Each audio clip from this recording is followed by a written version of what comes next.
The most insane cave survivals of all time. Nam Talu Cave Incident, October 13th, 2007, Thailand.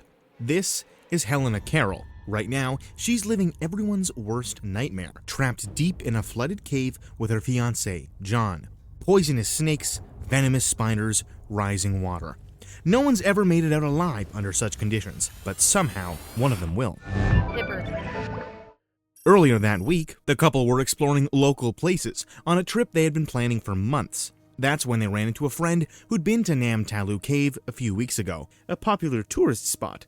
So Helena and John thought, why not? They had no reason to think otherwise. Not yet.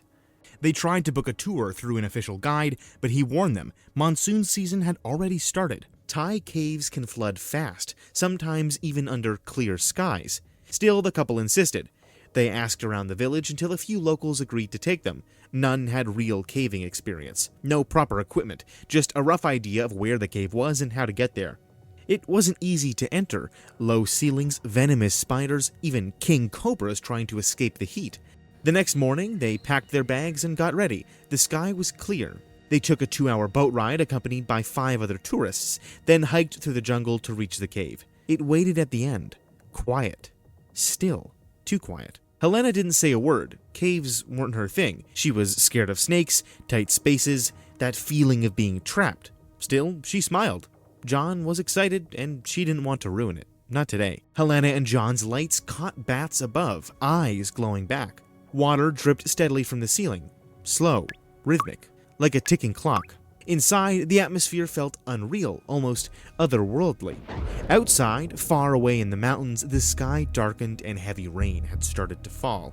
It rushed through narrow channels, racing silently toward the cave. About 20 minutes in, the water was no longer harmless. It started rising, slowly at first, then faster. Soon it was up to their knees. Then, out of nowhere, a distant roar. A wall of water was coming. It was moving fast, far too fast. Everyone tried to climb to higher ground, shouting in panic. In under a minute, the water surged from their knees to over 30 feet, and this was only the beginning.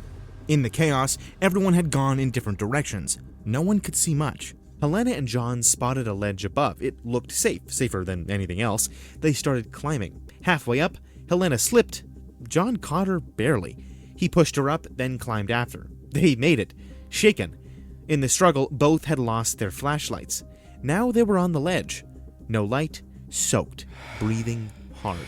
But they were together. They looked down. A red snake was in the water, watching. The guide went first, pulled under like he was never there. Then the German boy. He screamed once and vanished.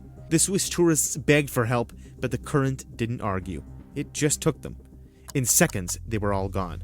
Just like that, swept away, and the water kept rising. Helena and John were stuck on a ledge deep inside the cave for hours. Helena's legs had gone numb, but she didn't dare move. She kept thinking about the beach they were supposed to visit tomorrow. White sand, blue water. She should have said no, just once, back in the village. Maybe then they wouldn't be here. Beside her, John was quiet. Something had shifted between them, a quiet blame, unspoken.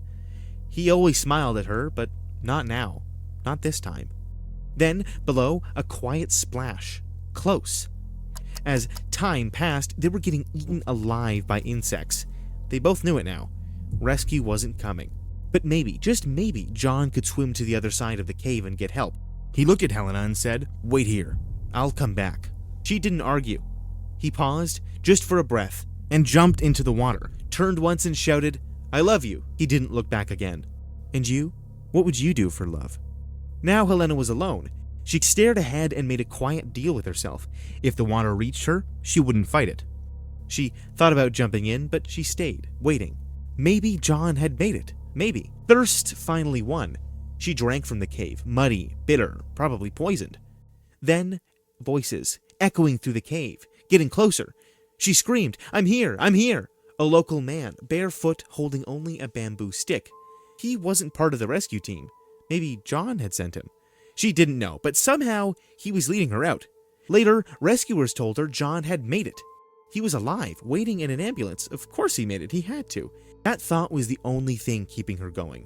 But the cave water she drank made her sick and sicker. Her time was running out. and help was on the other side of the jungle. She'd been trapped on that ledge for over 16 hours. When they reached the edge of the jungle, she looked for him. No John. She looked around, confused. Where is he? Where is he? They finally told her the truth. He didn't make it. They had lied, said it was to stop the shock. The man who rescued her had gone in alone after everyone else gave up, and the beach she picked, she never saw it. Arizona Snake Pit Incident, October 15th, 2018. It's a quiet evening in Arizona. John Waddell is sitting at the bottom of a 100-foot mine shaft. His leg is broken. A rattlesnake is circling him, slow, patient, waiting. The air is thick. His silence is louder than his screams. He's holding on, but fading. No one is coming for help. And before midnight, one of them will stop breathing.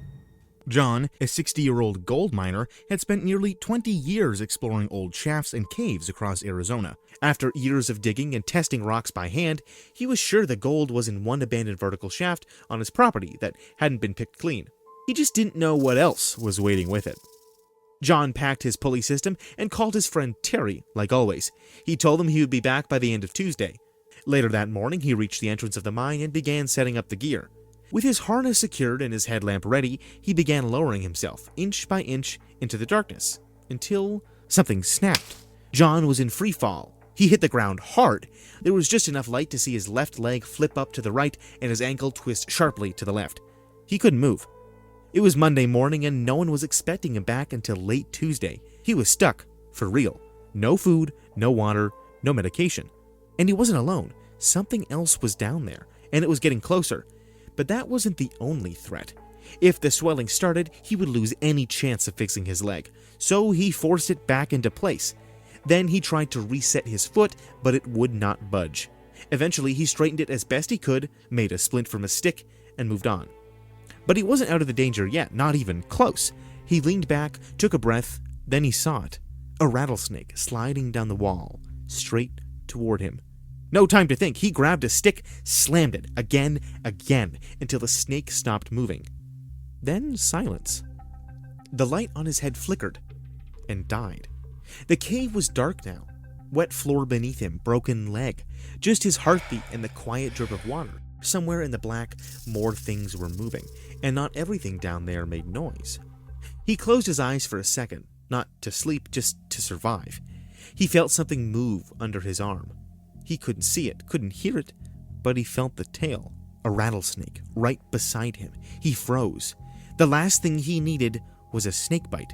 He moved his hand slowly, then grabbed it and threw it across the shaft. He heard it hit the wall. He didn't know if it was dead, so he made sure. Then he stopped, listened, and nothing. Nothing but silence. He leaned back to rest. Then came the worst thought. The people he had grown distant from.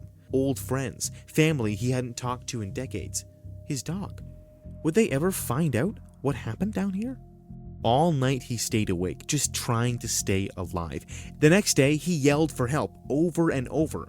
John knew no one could hear him, but he had to believe someone might. No one came.